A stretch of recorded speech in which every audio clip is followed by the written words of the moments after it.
10টা নেকি আমি দেব। কিন্তু লক্ষ্য করে দেখুন, কিন্তু কোন লেখক বলে নাই যে আমার ইতিহাস বইটা যদি পড়ে তাহলে সারা বই মিল্লা পড়ার পরে এই একটা সওয়াব পাইব। এটা গ্যারান্টি দিছে? গ্যারান্টি দিছে না। আল্লাহ কোরআনের মধ্যে গ্যারান্টি দিয়েছেন, আলিফ লাম মিম যালিকাল কিতাবু লা রাইবা ফীহি।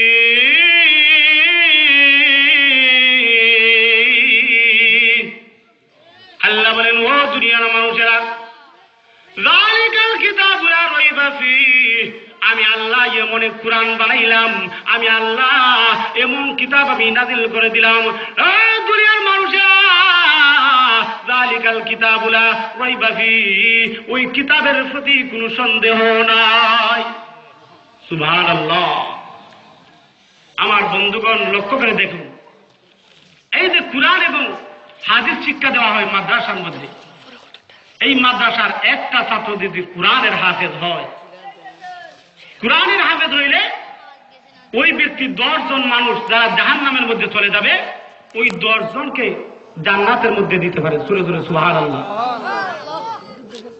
এজন্য আসুন, আমি বলতেছিলাম দেওবন্দ মাদ্রাসার ছাত্র একটা ঘটনা মনে আছে না? ইউসুফের কোথায় থেকে লাইন আনাইছিলাম যে আই লাভ ইউ হয়, ভালোবাসি তোমারে ভালোবাসি, এই কথা বলতেছে। এই যুবতী মেয়েটা যখন এই দেওবন্দ মাদ্রাসার ছাত্রটারে বারবার এই কথা বলে যে, হে ইউসুফ, আমি তোমার রূপে পাগল, আমিও কিন্তু কম সুন্দর না, তুমি আমার দিকে তাকাও। কিন্তু মাদ্রাসার ছাত্রটা ওই দিকে আর তাকায় না। কেন তাকায় না? কোরআন এবং হাদিস শিক্ষা গ্রহণ করার কারণে। কথা বলেন ঠিক কিনা? এমনি হঠাৎ করে একদিন ডাক দিয়ে বলতেছে ওই মহিলাটা যে দাসী, ওই ছাত্রটারে আমি কত জাল আমি ফাটাইতেছি, কিন্তু আমার জালের মধ্যে ধরা পড়তেছে না। দাসী, আজকে তুমি যাও, গিয়া বলবে ওই বাড়িটার মহিলা অসুস্থ, ওই বাড়ির মহিলাটাকে তুমি একটা ফু দিতে হবে। আপনারা ফু দেওয়াই না? সকলে হয় না, ফু দেওয়াই না হুজুরের কাছ থেকে? আপনারা যদি জিনে ধরে তাহলে তো বলবেন এই আদিত্যপুরের ফুকরার হুজুর আছে, এবার তিমিরপুরের এই শামসুদ্দিন হুজুর আছেন, এদের 2 জন থেকে একজনকে তো আপনারা নেন নাকি? অথবা বেশি দূর থেকে দূর যদি যান তাহলে খানাইপুরের হুজুর আছেন, যে জিন কিভাবে ছাড়ানি যায়। কথা বলেন ঠিক কিনা? এমনি ওই ব্যক্তি বলতেছে যে দাসী, ওই ব্যক্তিকে গিয়া বলবা ওই বাড়ির মহিলা অসুস্থ, পেটে ব্যথা, পেটে দারুণ ব্যথা, এমন বেদনা শুরু হয়ে গেছে, তুমি গিয়া বলবে যে হুজুর একটা ফু দিয়া ওই তুমি চলে আসো। এমনি ইউসুফ যখন আস্তে আস্তে ওই মহিলার বাসার সামনে আসছে, দাসী ডাক দিয়ে বলতেছে, ইউসুফ, আমার বাড়ি আমার মালিক উনি অসুস্থ হয়ে গেছেন, ইউসুফ তুমি যদি একটু আসো, আসার পরে ওই মহিলাটারে যদি ফু দাও, ফু দিলে মনে হয় ভালো হবে ওই মহিলাটা। হ্যাঁ ইউসুফ, বুকে দারুণ ব্যথা, এ তো ব্যথা, ওই ব্যথায় উনি কাতর হয়ে গেছেন। ইউসুফ তুমি যদি আসো, আসার পরে তুমি যদি ফু দাও, তাহলে ওই মহিলাটা হয়তো ভালো হয়ে যাবে। ইউসুফ মনে মনে হয় কোন বিপদে ফালায় আল্লাহই জানে। মনে মনে ইউসুফ তো বুঝছে এতদিন আই লাভ ইউ আমি তোমারে ভালোবাসি, ইউসুফ আমার চেহারার দিকে তাকাও, এই কথা বলছো, এখন তুমি বাপ ধরছো না সত্য আমি তো আর বুঝতে পারতেছি না। হ্যাঁ দাসী, আমার মাদ্রাসার সময় চলে যাইতেছে, দাসী গো তুমি তোমার মহিলাকে আমার হুজুরের কাছে তুমি নিয়ে যাও, আমার হুজুর আমার চাইতে আরো বেশি বুজুর্গ।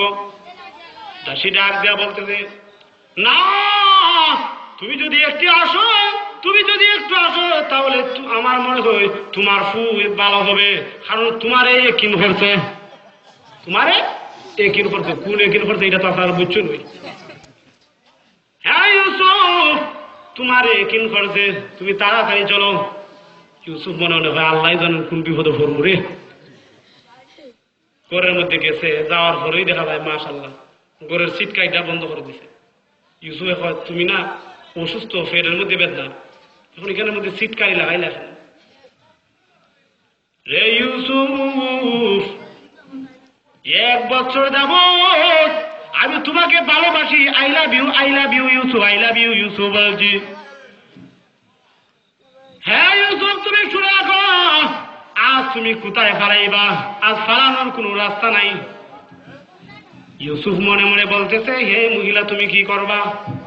বলতেছে, তোমার সাথে আমি আবার মনের বাসনা আমি পুরা করব।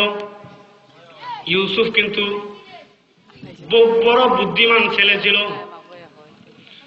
এমনি ইউসুফ মনে মনে ডাক দিয়া বলতেছে, প্রভু গো, ওই মহিলার চক্রান্ত থেকে তুমি আমাকে হেফাজত করো।